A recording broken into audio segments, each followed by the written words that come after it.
সবাই যখন like, comment আর শেয়ারের দুনিয়ায় নিজেদের উপস্থিতি জানান দিতে ব্যস্ত, তখন এক অভিনেত্রী স্বেচ্ছায় নিজেকে সরিয়ে রেখেছেন সেই ভিড় থেকে। তবুও নতুন ওয়েব সিরিজ মুক্তির পর প্রশংসার জোয়ার যেন ঠিকই পৌঁছে গেছে তার কাছে। প্রশ্ন উঠছে, সামাজিক মাধ্যমে না থেকেও কিভাবে দর্শকদের হৃদয়ে জায়গা করে নিলেন সারিকা সাবরিন। সম্প্রতি মুক্তি পেয়েছে সারিকা অভিনীত ওয়েব সিরিজ হেডলাইন। সাংবাদিকতা, সত্য অনুসন্ধান এবং রহস্য ঘেরা এক গল্পকে কেন্দ্র করে নির্মিত এই সিরিজে তিনি অভিনয় করেছেন দোলন চরিত্রে। বাইরে থেকে সাধারণ মনে হলেও এক অপ্রত্যাশিত ঘটনার পর দোলনের জীবনে পুরোপুরি বদলে যায়। সত্যের সন্ধান, বিশ্বাসের পরীক্ষা এবং একের পর এক কঠিন পরিস্থিতির মুখোমুখি হয়ে এগিয়ে যায় চরিত্রটি। তবে এটি শুধু অনুসন্ধানী সাংবাদিকতার গল্প নয়, এর ভেতরে রয়েছে পরিবার, সম্পর্ক এবং মানসিক শক্তিরও এক আবেগঘন উপাখ্যান।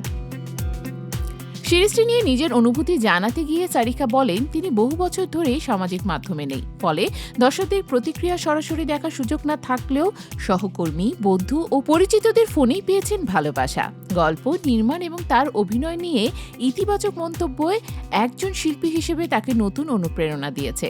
দোলন চরিত্রটি নিয়ে সারিকার বিশ্বাস, বর্তমান সময়ে অনেক নারী নিজেদের এই চরিত্রের সঙ্গে মিল খুঁজে পাবেন, কারণ জীবনের কঠিন বাস্তবতা, সংকট এবং অনিশ্চয়তার মাঝেও কিভাবে নিজের মূল্যবোধ ধরে রেখে সামনে এগিয়ে যেতে হয় সেই বার্তায় বহন করে দিলেন দোলন।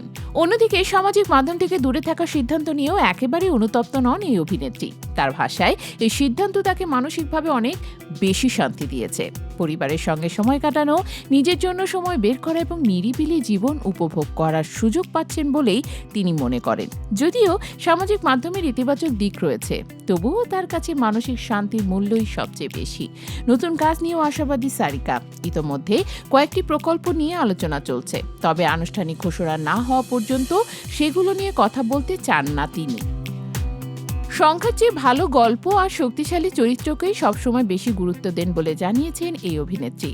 সামাজিক মাধ্যমে অনুপস্থিত থেকেও যদি একটি কাজ দর্শকদের এতটা আলোচনায় আনতে পারে, তাহলে হেডলাইনে সারিকা সাবরিনের অভিনয় এমন কি আছে? সেই উত্তর জানতে হলে রহস্যের পর্দা সরিয়ে সিরিজটি দেখতেই হবে।